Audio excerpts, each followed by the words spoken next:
Pickup और car में जोरदार टक्कर। कर्मचारी चयन आयोग में बीते 3 साल में हुई 300 परीक्षाओं की जांच शुरू। सुक्खू बोले 4 साल में पूरी करेगी गारंटियां। नेता प्रतिपक्ष जयराम ठाकुर का सरकार पर हमला। डिनोटिफाइड संस्थानों पर नेता प्रतिपक्ष ने सरकार पर बोला हमला। चंडीगढ़ मनाली एनएच पर पलटी बस, युवती की मौत। शुक्रवार को जेबीटी बेरोजगार संघ के प्रदेश अध्यक्ष मोहित ठाकुर की अध्यक्षता में प्रेस वार्ता का आयोजन। राजधानी शिमला के ठियोग में तेज रफ्तार पिकअप ने एक गाड़ी को जोरदार टक्कर मार दी, जिसकी सीसीटीवी फुटेज सामने आई है। पिकअप ड्राइवर इतनी तेज रफ्तार में ड्राइविंग कर रहा था कि सामने से आ रही कार को टक्कर मार दी और मौके से फरार हो गया। गाड़ी में सवार 2 लोगों को हल्की चोटें आई है। Theog police hit and run case के एंगल से जांच कर रही है। मामला दर्ज कर लिया गया है। शिकायतकर्ता सुनील शर्मा ने पुलिस को बताया कि वह ठियोग होते हुए कहीं जा रहे थे। एक पिकअप काफी तेज से सामने से आई और टक्कर मार दी। इसके बाद ड्राइवर मौके से फरार हो गया। प्रदेश सरकार की ओर से भंग किए जा चुके हिमाचल कर्मचारी चयन आयोग हमीरपुर में बीते दिन साल में करीब 300 परीक्षाएं हुई है। गड़बड़ी की आशंका के चलते विजिलेंस ने इन सभी परीक्षाओं की जांच शुरू कर दी है। आयोग में तैनात रहे 55 अधिकारियों व कर्मचारियों से भी पूछताछ की जाएगी। JOAIT पेपर लीक मामला सामने आने के बाद विजिलेंस ने अन्य पेपरों की जांच आगे बढ़ा दी है। आयोग में हुई गड़बड़ियों की पूरी रिपोर्ट विजिलेंस प्रदेश सरकार को भेजेगी। JOAIT के साथ कला अध्यापक और जूनियर ऑडिटर की भर्ती परीक्षा के पेपर भी लीक हुए हैं। जांच के दौरान विजिलेंस जैसे जैसे आगे कड़ियां जोड़ती जा रही है, अन्य परीक्षाओं में भी गड़बड़ियां के खुलासे होते जा रही है। विजिलेंस का मानना है कि यह गोरख धंधा एक नहीं बल्कि कई सालों से चल रहा है। 8 लोगों के खिलाफ कोर्ट में चालान पेश किया जा चुका है। इसमें आयोग की गोपनीय शाखा की वरिष्ठ सहायक उमा आजाद और उनके 2 बेटे नितिन और निखिल, दलाल संजीव कुमार, उनका भाई शशिपाल, 2 अभ्यर्थी तनु व अजय शर्मा और अन्य आरोपी नीरज कुमार शामिल है।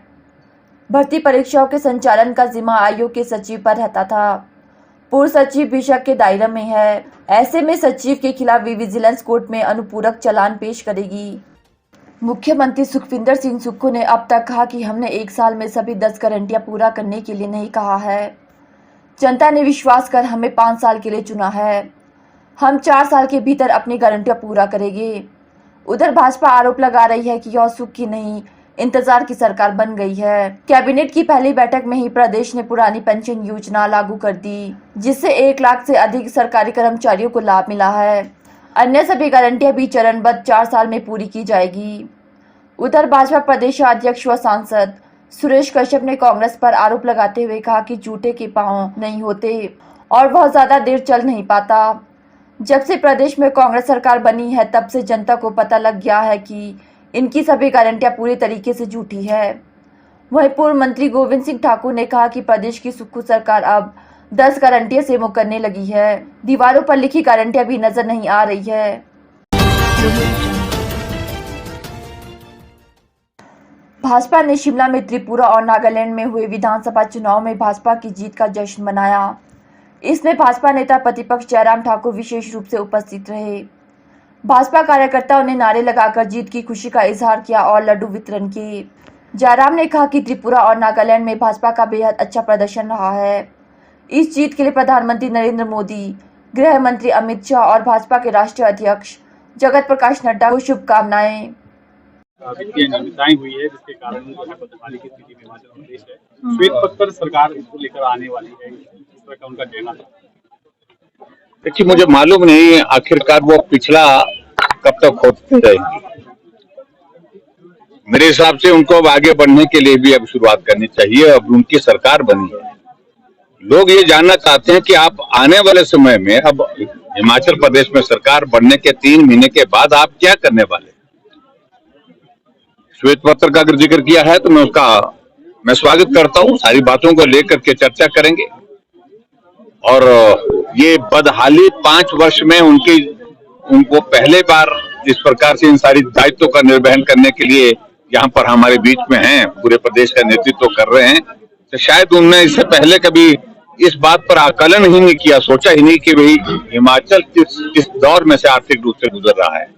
ये 5 वर्षों में नहीं, बहुत लंबे समय तक कांग्रेस ने जिस प्रकार से शासन किया, शासन के बाद जो है सारी अर्थव्यवस्था को तहस नहस किया, और उसमें आप देखेंगे 5 वर्ष का अगर वो हिसाब मांगेंगे तो निश्चित रूप से उनके कार्यकाल का भी हिसाब जो है वो लोगों के सामने प्रस्तुत किया जाएगा। एक कैबिनेट ने निर्णय लिया है कि जो उनको छूट है वो करना चाहते हैं वो करें, लेकिन इससे वो एक संदेश देने की कोशिश कर रहे हैं कि जो हमने सीपीएस बनाए हैं, जिस पर लोगों ने बहुत सारे प्रश्न खड़े किए हैं, जो कैबिनेट के स्तर के साथ दर्जे के साथ हमने बहुत सारे लोगों को जिम्मेवारियां दी हैं, उस पर बहुत सारे प्रश्न खड़े किए हैं, तो सारी चीज को थोड़ा डाइल्यूट करके एक आदि कॉर्पोरेशन या बोर्ड को वो मर्ज करने की बात कर रहे, उससे कुछ समाधान नहीं होने वाला। सर, दूसरा उन्होंने कर्ज भी, उन्होंने कहा है जो पिछला कर्ज है वो कैसे वापस किया जाए, आपसे पूछा है कि कैसे वापस किया जाए, उसकी चिंता करें। तो हम, आप आइए बढ़ना हमारे पास, मैं उनका स्वागत करता हूँ, बैठ के बात करें। सर, आज विधायक दल की मीटिंग भी है, सर, आज विधायक दल आज मुझे इस बात की खुशी है कि जहां भारतीय जनता पार्टी को जीतना बहुत मुश्किल माना जाता था पूरे देश भर में, और वो जो राज्य हैं वो हमारे जो नॉर्थ ईस्ट के राज्य हैं उनका उस पर जिक्र होता था, और आज 3 राज्यों के चुनाव के परिणाम आए, त्रिपुरा, नागालैंड और मेघालय, और 2 प्रदेशों में भारतीय जनता पार्टी गठबंधन पूर्ण बहुमत के साथ सरकार बना रहा है, और तीसरे राज्य के बारे में भी गठबंधन की संभावनाएं बहुत तेजी से बढ़ रही है। और खासतौर से मैं अगर त्रिपुरा का मैं जिक्र करूं, त्रिपुरा बहुत लंबे समय तक वहां पर कम्युनिस्टों का शासन रहा, और कम्युनिस्टों का शासन जिस प्रकार से दहशत फैला करके काम करता था, लोग उससे बाहर निकलना चाह रहे थे। ये शुरुआत 5 वर्ष पहले हुई, भारतीय जनता पार्टी गठबंधन की वहां पर सरकार बनी, और भारतीय जनता पार्टी के नेतृत्व में सरकार बनी वहां, और वो सरकार 5 वर्ष चलने के बाद फिर से भारतीय जनता पार्टी गठबंधन वहां पर बहुमत के साथ सरकार बनी। बीजेपी जिंदाबाद, जिंदाबाद, जिंदाबाद, बीजेपी जिंदाबाद, जिंदाबाद, जिंदाबाद। और निश्चित रूप से पूरे देश भर में आज बहुत खुशी का माहौल है। मैं आदरणीय प्रधानमंत्री नरेंद्र मोदी जी को, पार्टी के हमारे राष्ट्रीय अध्यक्ष और हिमाचल के इस देवभूमि के सपूत आदरणीय श्री जगत प्रकाश नड्डा जी को, केंद्रीय गृह मंत्री अमित शाह जी को, पार्टी के केंद्र के नेतृत्व को बहुत बहुत बधाई देता हूं। और नॉर्थ ईस्ट में जहां 2 राज्यों में हमारी सरकार गठबंधन की बनना तय हो गई, वहां तीसरे राज्य में भी, जो तीसरे राज्य का जो परिणाम, जहां अभी तक परिणाम में कुछ आगे पीछे चल रहा था, लेकिन उसके बावजूद वहां पर भी सरकार बनने की संभावनाएं निश्चित रूप से तलाशी जाएंगी, और सरकार फिर वहां पर गठबंधन की बनेंगी, ऐसा मुझे पूरा भरोसा है। और स्वाभाविक रूप से हिमाचल प्रदेश के लिए, और हिमाचल प्रदेश के अलावा, क्योंकि छोटा प्रदेश, सारे प्रदेश ऐसे प्रदेश हैं जहां पर 60 सीटें जिन राज्यों में हैं, और हिमाचल प्रदेश भी उसी कैटेगरी में आता है, तो हम सब के लिए भी एक खुशी का भी विषय है। और खुशी के साथ साथ में पूरे देश भर में आने वाले समय में भारतीय जनता पार्टी सुक्खू सरकार के सत्ता में आते ही डिनोटिफाइड संस्थानों के फैसले को लेकर विपक्ष ने पहले ही सरकार के खिलाफ मोर्चा खोल दिया है। प्रदेश में हर विधानसभा क्षेत्र में हस्ताक्षर अभियान के माध्यम से विरोध जताया जा रहा है। वहीं नेता प्रतिपक्ष ने भी इस मामले को लेकर मुख्यमंत्री से फोन पर बात कर विस्तृत चर्चा भी की। नेता प्रतिपक्ष ने अब सरकार को संस्थानों को बंद करने की स्थान पर कार्य करने को कहा है। हम तो पहले से इस बात को लेकर के बार बार कह रहे हैं कि सरकार को अब काम करना शुरू करना चाहिए, और जो काम चला हुआ उसको बंद करने का काम बंद करना चाहिए। मैं इस बात को देख करके थोड़ा हैरान हूं कि पिछले कल आपको मालूम पड़ा कि कॉलेजेस भी जो है वो डिनोटिफाई कर दिए, मात्र 3 कॉलेज जो है वो उन्होंने उसमें रखे हैं। आज मैंने मुख्यमंत्री जी से फोन पर बात की है, और मैंने उनसे इस बात के लिए आग्रह किया है, ये सारी चीज़ें बहुत हद तक जो है, आपको क्या लग रहा है मालूम नहीं, लेकिन उसके बावजूद बहुत विरोध है इसका लोगों के बीच में। कोई संस्थान मिलना और जनता की मांग पर संस्थान मिलना, और उस संस्थान को हमने संचालित कर दिया है। और जैसे मेरा विधानसभा क्षेत्र का जो कॉलेज डिनोटिफाई किया है छतरी का, उसके लिए भवन का शिलान्यास हो चुका है, बजट का उसमें प्रावधान कर चुके हैं हम, ANDS उसकी हो चुकी है, 60 स्टूडेंट उसमें वहाँ पर पढ़ाई कर रहे हैं, ज़मीन कॉलेज को दे दी गई है और 1 साल उस कॉलेज को खुले हुए हो गया, और ऐसे में उस कॉलेज को बंद करना बिल्कुल भी उचित नहीं है। मैंने कहा कि बाकी जगह भी आप रिव्यू करिए, ये सारी चीज़ों को लेकर के एक अच्छा संदेश नहीं जाता है। और मैं उनसे इस बात के लिए पहले बात कर चुका हूँ, और मैं उम्मीद करता हूँ कि वो रिव्यू करेंगे आने वाले समय में। लेकिन फिर भी उसके बावजूद जो बंद करने का ये क्रम चला है, इस क्रम को रोकने की आवश्यकता है। लोगों के बीच में हमने तय किया है कि पिछले कल विधायक दल की बैठक थी हमारी, हमने तय किया हम लोगों के बीच में जाएंगे, लोगों के बीच में बात कहेंगे। अगर संस्थान की अगर मांग नहीं होती तो हम नहीं खोलते। जो भी संस्थान खोले हैं लोगों की मांग पर खोले हैं, जनप्रतिनिधियों के मांग पर खोले हैं। तो ऐसे में लोगों की भावनाओं का अनादर करना ये उचित नहीं है। कुछ एक संस्थान बंद करने की बात होती तो भी समझ में आता, थोक में, बल्क में सभी संस्थान बंद करने की जो है ये परंपरा अच्छी नहीं है।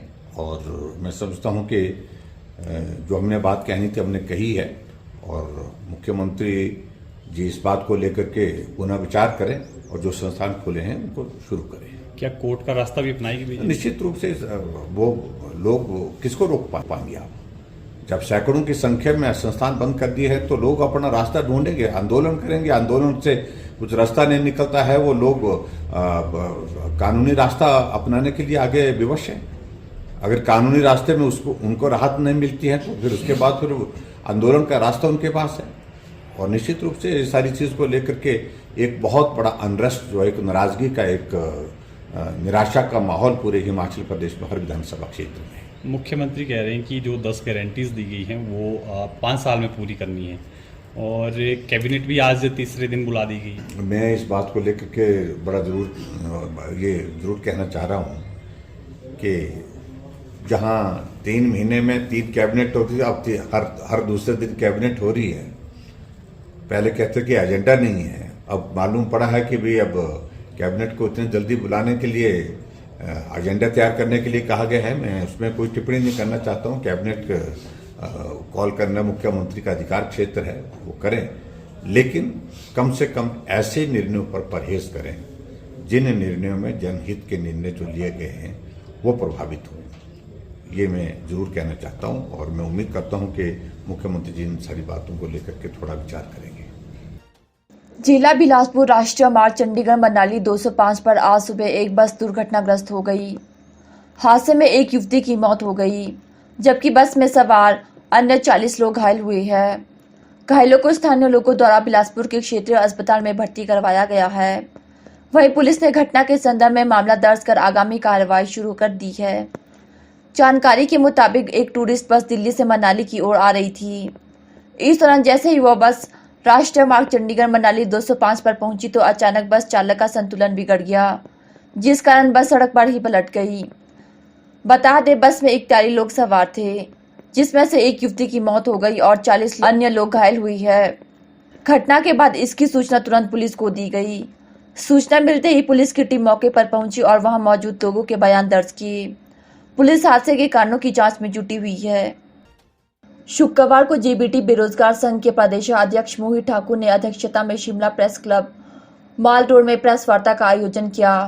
मोहित ठाकुर ने कहा कि वर्तमान में जो जेबीटी की बैच वाइज भर्ती प्रारंभिक उपनिदेशालय द्वारा शुरू हुई है, उसका जेबीटी संघ पूरी तरह से विरोध करता है, क्योंकि जिन पदों पर केवल जेबीटी उम्मीदवारों का हक था वहां अब बीएड उम्मीदवारों को भी लगाया जा रहा है।